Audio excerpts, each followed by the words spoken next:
తలవని రోజు ఉన్నదా అయ్యప్ప నిన్ను కొలువని రోజు ఉంటదా అయ్యప్ప నువ్వు లేని చోటు ఉన్నదా అయ్యప్ప నువ్వు రావనే మాట ఉంటదా అయ్యప్ప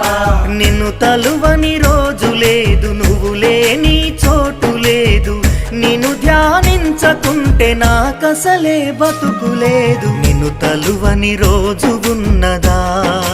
అయ్యప్ప నిన్ను కొలువని రోజు ఉంటదా అయ్యప్ప